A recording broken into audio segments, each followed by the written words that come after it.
Okay, effects of poverty. It's a waste of talent.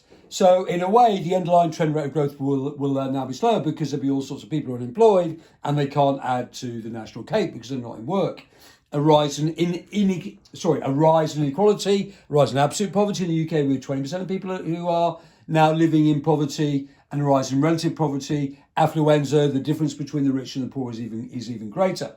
Now, there are problems with this. So the higher the level of inequality you have, the more mental health issues that you also have. The higher the level of inequality, once again, the less trust that we have. I just got this wrong on this particular diagram.